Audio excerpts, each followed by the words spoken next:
పాలస్తీనా బ్యాగ్తో పార్లమెంటుకు ప్రియాంక గాంధీ గారు వయనాడ్ నుంచి మొన్న ఎంపీగా గెలిచారు. కాంగ్రెస్ ఎంపీ ప్రియాంక సోమవారం పాలస్తీనా అనే అక్షరాలు చిహ్నాలు ఉన్నటువంటి బ్యాగుతో పార్లమెంటుకు వచ్చారు. బంగ్లాదేశ్ హిందువులపై అగత్యాలను పట్టించుకోకుండా పాలస్తీనాపై ఆమె ఫ్యాషన్ స్టేట్మెంట్ ఇస్తున్నారంటూ బీజేపీ దుయ్యబట్టింది. బీజేపీ దుయ్యబట్టడమే కాదు, పాలస్తీనాకు మనం ఎందుకు సపోర్ట్ చేయాలి, ఇజ్రాయెల్కి ఎందుకు సపోర్ట్ చేయొద్దు? అవి ఆ రెండు దేశాల సమస్య అయితే విదేశాంగ విధానం ఉంటుంది కదా. ప్రియాంక గాంధీ కాంగ్రెస్ నాయకురాలుగా ఆలోచిస్తారా, లేదంటే భారతీయ వనితగా ఆలోచిస్తారా? భారతదేశానికి సంబంధించినటువంటి విధానం ఏమిటి? మనం ఇజ్రాయెల్కు వ్యతిరేకమా, కేవలం పాలస్తీనాకు అనుకూలమా? అసదుద్దీన్ ఓవైసీకి ప్రియాంక గాంధీకి ఉన్నటువంటి తేడా ఏమిటి?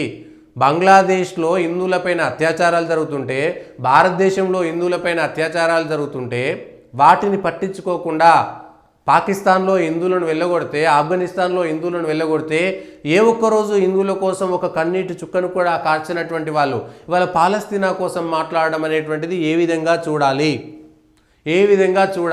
అంటే ఓటు బ్యాంకు రాజకీయాల కోసం మనం ఎంత దూరమైనా వెళ్తామా?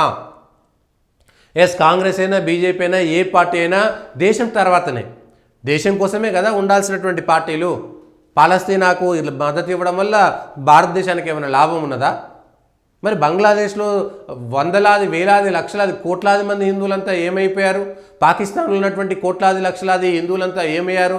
ఆఫ్ఘనిస్తాన్లో ఉన్నటువంటి లక్షలాది మంది హిందువులు ఏమైపోయారు? ఇవాళ అక్కడ దేవాలయాలు, అక్కడ హిందువులు, అక్కడ ఉన్నటువంటి వాళ్ళ పరిస్థితి ఏమైంది? పాకిస్తాన్లో 15-20% ఉన్నటువంటి హిందువులు ఇవాళ 1% పడిపోవడానికి కారణం ఏమిటి? 33% ఉన్నటువంటి హిందువులు బంగ్లాదేశ్లో ఇవాళ 7-8% పడిపోవడానికి కారణం ఏమిటి? అరే, భారతదేశం విడిపోయిన తర్వాత వాళ్ళు సాటి భారతీయులు మన నుంచి విడిపోయినటువంటి మన హిందువుల గురించి మాత్రం ఒక్కరు కన్నీటి చుక్క కార్చరు, ఒక్కరు కూడా కన్నీటి చుక్కను కార్చరు. ఏమవుతుంది ఇవాళ? ఏమైంది? ఇవాళ జమ్మూ కాశ్మీర్లో కాంగ్రెస్ సొంతంగా పోటీ చేయగలుగుతుందా? సొంతంగా అక్కడ నేషనల్ కాన్ఫరెన్స్ పైనో లేకపోతే పీడీపీ పైనో పూర్తి స్థాయిగా 100 సీట్లు గెలుచుకోగలుగుతుందా? మొత్తం పూర్తి స్థాయి ముస్లింలే ఉన్నటువంటి నియోజకవర్గాల్లో ఇవాళ కాంగ్రెస్ ఎందుకు గెలుస్తలేదు? హైదరాబాద్లో కాంగ్రెస్ ఎందుకు గెలుస్తలేదు? కేరళలో ముస్లిం లీగ్ గెలిచేటువంటి చోట కాంగ్రెస్ ఎందుకు గెలుస్తలేదు? అస్సాంలో ముస్లిం లీగ్ గెలిచేటువంటి చోట ఎందుకు కాంగ్రెస్ గెలుస్తలేదు? మరి పూర్తి స్థాయిగా ముస్లిం సంతుష్టీకరణ కోసమే పనిచేసిరు కదా. మరి 100% ముస్లింల మెజారిటీ ఉన్నటువంటి చోట ఇవాళ కాంగ్రెస్ సొంతంగా పోటీ చేసి ఎందుకు గెలవడం లేదనేటువంటిది కాంగ్రెస్ ఏనాడైనా ఆత్మవిమర్శ చేసుకోగలిగిందా? ఇవాళ హైదరాబాద్ నియోజకవర్గంలో పార్లమెంట్ సెగ్మెంట్లో మజ్లిస్ మీద పోటీ చేసి 100% మజ్లిస్ మీద పోటీ చేసి గెలవగలుగుతుందా? ఆ 7 నియోజకవర్గాల్లో కాంగ్రెస్ పార్టీ సొంతంగా పోటీ చేసి నువ్వు నేను అనే విధంగా పోటాపోటీగా పోటీ చేయగలుగుతుందా? మజ్లిస్ మీద పోటీ చేసి గెలవగలుగుతుందా? ఇది కాంగ్రెస్ యొక్క ద్వంద్వ విధానం కింద మనం అర్థం చేసుకోవాల్సినటువంటి అవసరం లేదా? ఒక్కరోజైనా బంగ్లాదేశ్లో హిందువులు అమాయకమైన మైనార్టీల స్వేచ్ఛ గురించి, మైనార్టీల హక్కుల గురించి మాట్లాడతారు కదా. మన నుంచి విడిపోయినటువంటి బంగ్లాదేశ్ ఇందిరాగాంధీ స్వాతంత్రం తెచ్చిందనుకుంటారు కదా వాళ్ళ బంగ్లాదేశ్కి.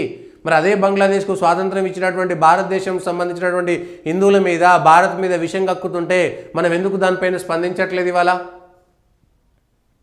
ఇవి కొత్తగా నిన్ననే హిమాచల్ ప్రదేశ్లో రైతులు ఏడుస్తున్నారని, హిమాచల్ ప్రదేశ్లో కాంగ్రెస్ సర్కారే ఉంది, అక్కడ కాంగ్రెస్ సర్కార్ ఉందన్నటువంటి విషయం మర్చిపోయి హిమాచల్లో రైతులంతా కూడా ఏడుస్తున్నారని తొలి ప్రసంగంలోనే ఇబ్బంది పెట్టేశారు కాంగ్రెస్ పార్టీని. ఇవాళ పాలస్తీనా బ్యాగ్ వేసుకొని అసలు విషయాలన్నీ బయటకు వచ్చేసినాయి కాంగ్రెస్కు సంబంధించి.